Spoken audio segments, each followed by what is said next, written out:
Hey guys, it's Katie, and I'm here today to do the Reading Habits book tag. I wasn't tagged in this, but so let's get to the questions. Number 1, do you have a certain place at home for reading? Well, technically I'm not home right now. This is my apartment, and in my apartment I sit on my couch over there. I'm at my house. I'll either sit in my rocking chair or on my bed. Number 2, bookmark or random piece of paper. I've done both, but lately I tend to use a bookmark. I have 3 bookmarks that I really use.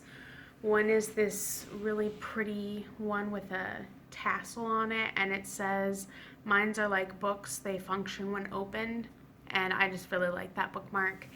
And then I have another one that is like holographic. It has a holographic dog on it, and I've had that one forever.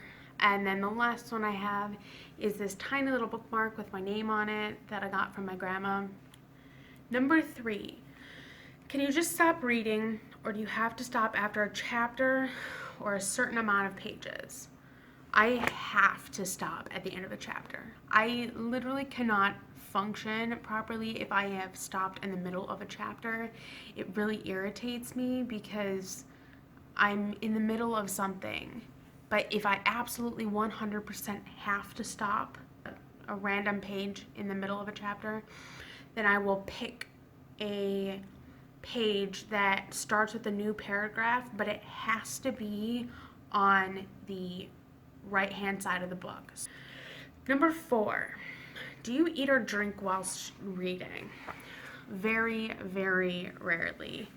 If anything, I will have a cup of tea sitting on my dresser or next to me here, or my water bottle inside sitting next to me, but for the most part, I rarely eat. I'm a very clumsy person, and so if I were to be doing things simultaneously, I'd just destroy my entire book collection or my Kindle. Number 5, multitasking, music or TV while reading? No, can't do it. I get distracted really easily. So no TV, 100% no TV, and music is difficult. I even have a hard time reading in public sometimes because of all the chatter around me or all the people coming up to me wanting to talk to me about things. So I just tend to be in silence. Number 6, one book at a time or several? Obviously, I've done both, because with school, throughout my whole life, I've had to read several books at once. I don't like doing it because I tend to get distracted. As I said, I get distracted easily. So if I'm reading one book and then I'm reading another book, I'm just constantly thinking about both of them, and it's just a bad idea. So I prefer reading one book because then I am present in that one book. I can focus on it and just put all of my time and energy into that one book.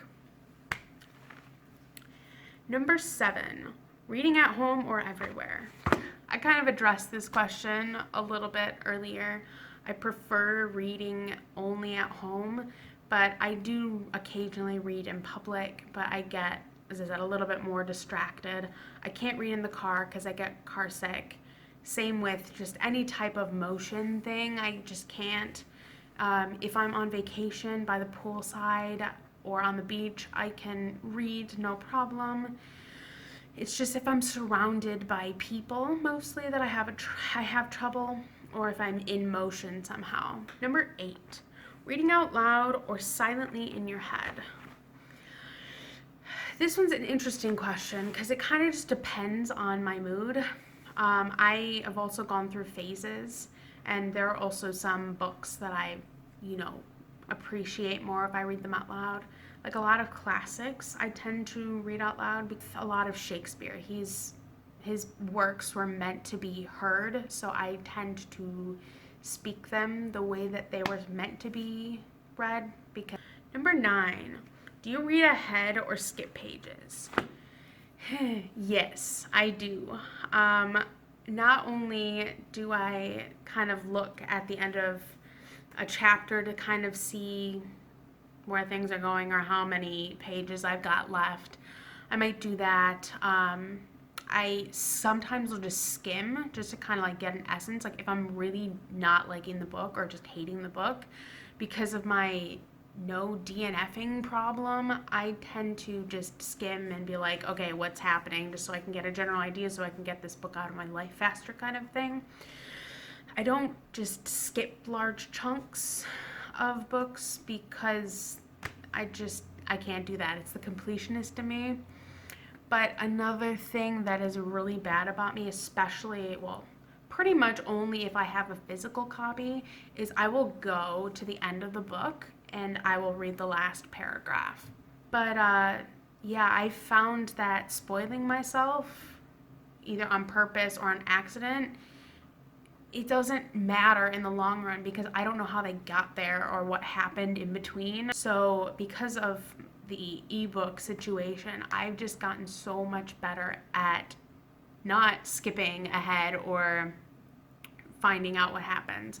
But I found other ways to do it. Like I'll go online and I'll look up a summary or something. Yeah, I do all kinds of crazy, spoilery, skip ahead things. And while I've gotten better, yeah, it doesn't. It's just a waste of time, honestly. And as I said, it doesn't help me with anything with the book, with understanding or preparing, because I still get emotionally invested anyway. And then I'm just like, I looked this up for nothing. Number 10, breaking the spine or keeping it like new. So I tend to try and keep things as new as possible. I don't like breaking my spines. Sometimes it's unavoidable. I tend to find it more unavoidable if it's a bigger book because I'm just constantly pushing down the pages and then ultimately I end up breaking the spine. I open this book, it will never be the same again. And I mean, so let's put it this way. There are certain books that if the spine breaks, I won't flip out about. But there are others where I'm just like, if this book falls apart, my life is like over. I don't really like to break spines if I can help it, but if it happens, I probably won't flip out about it. Number 11, do you write in your books? Absolutely not. I actually despise writing in my books. If it's a textbook, like a dry academic textbook, yes, I will write in my book. But if it's like a novel or something that I had to read for school, I absolutely hate writing in my books. One, I find annotating to be insane, tedious, and super unhelpful. Two, why? It just, yeah. And that's the end of this tag. So I'm going to tag a couple of people. I'm going to tag May Reads, Hardback Haven, Lisa's West Coast Reads, and Sky from Nettle Books. Always, feel free to like, subscribe, comment, follow me on social media. I have a Twitter and a Goodreads, which are both linked below. And I will come back with another video for you guys again soon. Okay, bye.